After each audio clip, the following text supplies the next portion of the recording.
നമസ്കാരം, ഗുരുവായൂർ ഡിവോട്ടീസ് ഓൺലൈനിലേക്ക് ഏവർക്കും സ്വാഗതം. നമുക്ക് ഇന്നത്തെ ഉച്ചപൂജയുടെ അലങ്കാരം ഒന്ന് പ്രവചിച്ചു നോക്കാം കേട്ടോ. അതിനു മുൻപ് ഒരു വാർത്ത നിങ്ങളെ അറിയിക്കാനായിട്ടുണ്ട്. അതെന്താണെന്ന് വെച്ചാൽ ഇപ്പോൾ സംസ്കൃത ഭാഷ അങ്ങനെ അധികം പേർക്കും അറിയില്ല. അറിയണം എന്ന് ആഗ്രഹിക്കുന്നവരെ നിരവധി ഉണ്ട് താനും.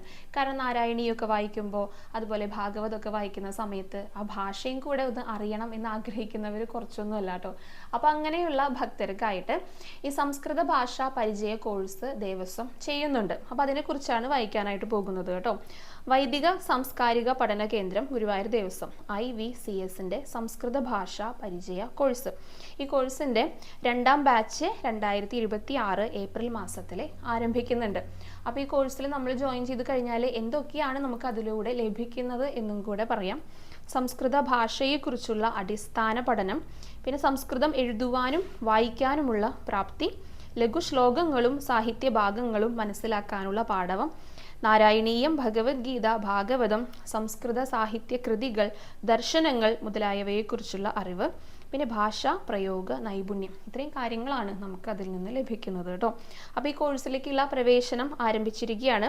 കോഴ്സിന് കാലാവധി 3 മാസമാണ്. പ്രായപരിധി കൂടെ ഉണ്ട്. 12 വയസ്സ് മുതൽ 55 വയസ്സ് വരെയാണ്. അത്രയും പ്രായത്തിലുള്ളവർക്ക് അതിൽ ജോയിൻ ചെയ്യാനായിട്ട് സാധിക്കുള്ളൂ. കോഴ്സിൻ്റെ ഫീസ് 1500 രൂപയാണ് കേട്ടോ. അപ്പോൾ കൂടുതൽ വിവരങ്ങൾക്ക് ഗുരുവായൂർ ദേവസ്വവുമായിട്ട് കോൺടാക്ട് ചെയ്താൽ മതി. താല്പര്യമുള്ളവർക്ക് കോഴ്സിൽ ജോയിൻ ചെയ്യാം, സംസ്കൃതം പഠിക്കാം. അപ്പോൾ നമുക്കിനി അലങ്കാരത്തിലേക്ക് കിടക്കാം. ഇന്നലത്തെ അലങ്കാരം ആദ്യം പറയാം കേട്ടോ. ഇന്നലെ ഒരു കയ്യിൽ വെണ്ണയും ഒരു കയ്യിൽ ഓടക്കുഴലും പിടിച്ചിട്ടാണ് നമ്മുടെ ഭഗവാൻ ശ്രീലകത്ത് നല്ല പുഞ്ചിരി തൂക്കിക്കൊണ്ട് നിൽക്കുന്നുണ്ടായിരുന്നത്. അത് ഏറ്റവും ആദ്യം കൃത്യമായിട്ട് പ്രവചിച്ചത് അവന്തിക അവ്യുക്ത എന്നൊരു ഭക്തയാണ് കേട്ടോ. അപ്പോൾ അവന്തികയുടെ അടുത്ത് ഒരുപാട് സന്തോഷം അറിയിക്കുകയാണ്. ഇനി നമുക്ക് ഇന്നത്തെ അലങ്കാരം ഒന്ന് പ്രവചിക്കാം. ഇന്ന് മാർച്ച് 12-ാം തീയതിയാണ്. ഇന്ന് ഉച്ചപൂജ കഴിഞ്ഞ് നട തുറക്കുന്ന സമയത്ത് നമ്മുടെ ഗുരുവായൂരപ്പൻ ഏത് രൂപത്തിലായിരിക്കും, ഏത് ഭാവത്തിലായിരിക്കും നമുക്ക് ദർശനം നൽകുക എന്നുള്ളത് ഇപ്പം തന്നെ ഈ വീഡിയോയ്ക്ക് ചുവടെയായിട്ട് കമൻറ്റ് ചെയ്തോളൂ കേട്ടോ.